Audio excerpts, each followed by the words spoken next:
Hey guys, 2980 here. I'm Nick, I'm a junior. I'm Marcus, I'm also a junior. I'm Matthew, I'm also a junior. And this is our week 1/2 video. We're recording this as of the end of week 2, but we will also discuss what we've done in week 1 since we didn't make a video then. So to start, we'll have Matthew. I'm on our team's awards team, and for what we've been working on right now, we've been working on making sure we get the Chairman's Award, which is one of the most prestigious awards you can win. We've won it many times in years past. So what we've been working on is the Chairman's Essay, which is one of the bigger elements they look at. So we've been writing it, we've been working on it, and right now finalizing it, so we have it ready to turn in. We've also recently held the Chairman's presentation auditions for our presenting team to present during the judges' competition, so the judges can ask questions and get a feel for what our team is, so we can hopefully win the award. And also, me and multiple other people went down to Olympia to meet with state legislators and one of our state senators to raise awareness about FIRST and our program, and hopefully to get more money for some of our smaller teams we help run. So to start, I'm Nick. I've been working on our subsystems for a robot, specifically mostly on one, which is our reverse 4-bar lift.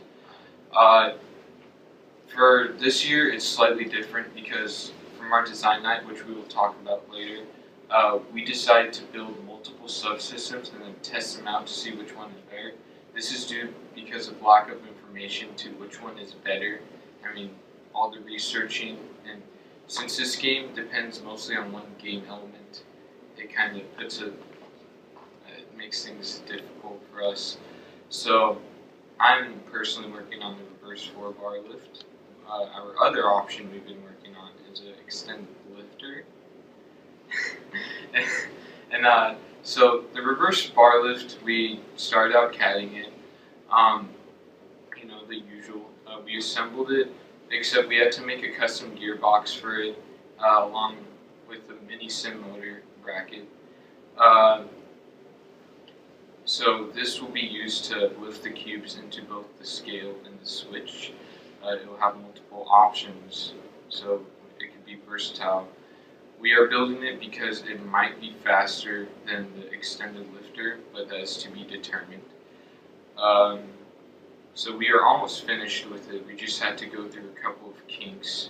The extended lifter is almost done also, so we will soon test both of those out. In the meantime, we've started with our intake. So our intake is, we haven't had a lot of time to work on it, and we have multiple options for intake, but mostly we're working with wheels that will get the cubes in from certain angles. So hopefully that will be a good solution for us, and that's about it. I'm Marcus, I've been working with the programming and electronics team.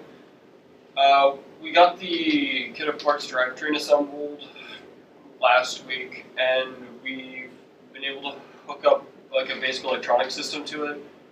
Mostly this week we've been working on using the built-in accelerometer and an added gyroscope to be able to drive forward straight. And right now we're trying to get it to drive a specific distance forward, stop, and then turn. But the accelerometer wasn't doing what we thought it would be doing, and so we decided to stop using that and start using encoders for the drivetrain. Originally the electronics board was made where we were using a particle board, but that was super flimsy, and we knew that that wasn't going to be the final board that we were going to be using. So before we mounted encoders on it, we took everything off the robot, and then we made a polycarbonate plate to remount the electronics on. So the rest of today we're probably going to be mounting the electronics on, and if we still have time, we'll be seeing if we can mount encoders. So our design week was a little bit different this time around. Instead of forming into multiple design groups right after the review, we focused mostly on concepts and subsystems. So instead, we went into subsystem groups, and we spent a bulk of our time researching multiple subsystems so we could add on to our design group and have more fleshed out designs anyway in the end. So in reality, we got around 3 or 4 days to work in design groups. 3, okay. 3 design teams like the other years. I was part of Kirby. My design group was Emu. And I worked on Bomb. So to start, Kirby hours. So universally, our groups focus on the kit of parts drivetrain. Is that right? Yeah. So the kit of parts drivetrain. We also, so our group's main difference was we had the reverse bar lifter for lifting up the cubes and putting them both in the scale and switch, and that's what we're working on right now. And then another distinct feature is we were going to use a kind of grappling hook idea to hang, and we were also going to support assisting with hanging. I think that's the rest of the features we had in our concept. What about yours, Matt?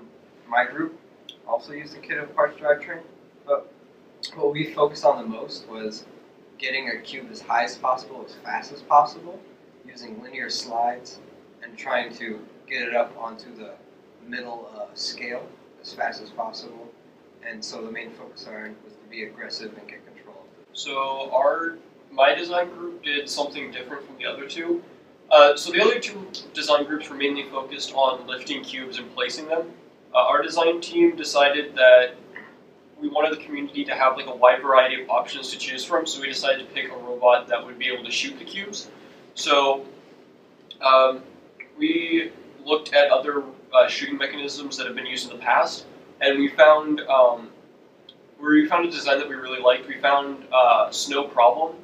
They had a shooter for this year that we liked the idea of, where they would take in the cubes from a stationary intake system, and then they'd have an actuated shooting mechanism to be able to, and have like 3 pre-programmed positions to be able to shoot into the exchange, into the switch, and then onto the scale.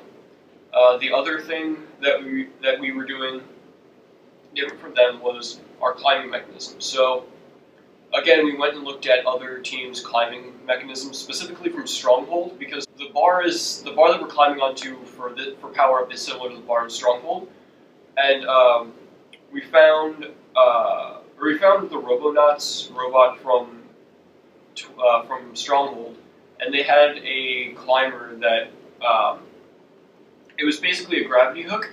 We were having it on like a spring-loaded launcher, and it would just shoot straight up and hit the bar to have like a faster delivery system. We were thinking about mounting a mini-sim to the back wheel, just to allow us to be able to win pushing matches against robots with a similar drive base, and so we'd be able to, I guess, push them out of our way and avoid being pushed around ourselves, since our robot would have had to be able to line up and shoot the cubes into the switch, or into the switch and scale.